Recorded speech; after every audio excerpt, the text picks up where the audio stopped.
Hi అండి, అందరికీ నమస్తే. వెల్కమ్ టు అమ్మమ్మ గారి ఇల్లు. ఎలా ఉన్నారు మీరందరూ? నేనైతే బాగున్నానండి. ఈరోజు సండే అండి. ఎప్పటిలాగానే ఈరోజు అయితే గుడికి వెళ్ళాను. కాకపోతే ఈరోజు అయితే కొద్దిగా స్పెషల్ అనే చెప్పాలన్నమాట.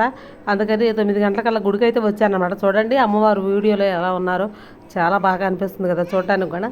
కాకపోతే ఈరోజు అయితే చాలా స్పెషల్ అనమాట. అదేంటంటే మీతో నేను అది కూడా షేర్ చేసుకుంటానండి. ఈ రోజుకి కరెక్ట్గా 13 సంవత్సరాలు అవుతుందండి అమ్మవారికి ఇక్కడ అంటే చెప్తారు కదా, వేద మంత్రాల సాక్షిగా అమ్మవారికి ప్రాణం పోసిన రోజు అనమాట.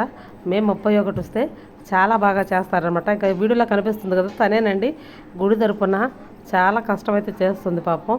చూస్తున్నారు కదా, వాక్కులు కూడా తనేనండి చెప్పేది. ఎవరికి ఎటువంటి అయినా సరే చక్కగా వాళ్ళు చెప్పినవన్నీ జరుగుతున్నాయండి. అందుకని అమ్మవారి దగ్గర కూడా చాలా నమ్మకంతో చాలామంది భక్తులు అయితే గుడికి అయితే వస్తున్నారనమాట. మొత్తానికైతే మా వీడియో నచ్చితే లైక్ చేయండి, షేర్ చేయండి, కామెంట్ చేయండి. మీ అందరికీ నచ్చిందని అనుకుంటున్నాను. మీ అందరు మాకు మా వీడియోకి సపోర్ట్ చేస్తున్నందుకు చాలా థ్యాంక్స్ అనమాట. మొత్తానికైతే చూడండి, ఈరోజైతే అమ్మవారికి ప్రాణ ప్రతిష్ఠ జరిగిన రోజు. చాలా బాగా అలంకరణ అయితే చాలా బాగా మెరిసిపోతుంది కదా అమ్మవారు. ఆ తల్లి చూపు మీ అందరి మీద ఉండాలి, మీతో పాటు నేను కూడా ఉండాలి అనమాట. మా కుటుంబం కూడా ఉండాలని మనస్ఫూర్తిగా ఆ తల్లిని అయితే వేడుకుంటున్నాను. మొత్తానికైతే చూడండి, ఈరోజైతే 10 గంటలకే జనాలు అయితే వచ్చేసారనమాట. వాక్కులు చెప్పడం అయితే స్టార్ట్ అయిపోయినాయి. ఎంతో ప్రశాంతంగా కూర్చొని వాళ్ళకి కావాల్సినవి చెప్పించుకొని చాలా దూరం నుంచి కూడా వస్తున్నారండి. ఈరోజైతే చాలా దూరం అన్నమాట. అక్కడి నుంచి కూడా ఇవాళ వాక్కుల కోసం అమ్మవారి విగ్రహ ప్రతిష్ఠ జరిగిన రోజు అని చెప్పేసి వచ్చారనమాట. ఇవాళైతే అలంకరణ అయితే చాలా బాగా ఉందన్నమాట. అమ్మవారికి అయితే అలంకరణ చూస్తున్నారు కదా వీడియోలో. చాలామంది తెచ్చారనమాట ఈరోజు అమ్మవారి పుట్టినరోజు అని చెప్పేసి. వేడుక మొక్కులు తీర్చుకునే వాళ్ళు కూడా చాలామందినే వచ్చారు.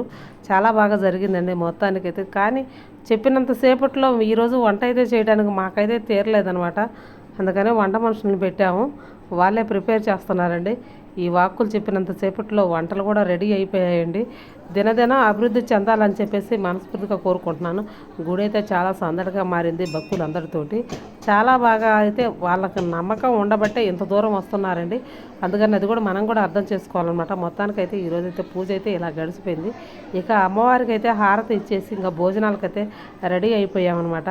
అప్పటికే భోజనాలన్నీ మనం చాలా ఐటమ్స్ అయితే చేశారనమాట. ఇవాళ పొంగళ్ళు, పులిహారం, వైట్ రైసు, దోసకాయ కూర, పచ్చడి, సాంబారు, పెరుగండి ఈరోజు స్పెషల్ అమ్మవారికి. మీ అందరికీ నచ్చితే లైక్ చేయండి. నమస్తే, బాయ్.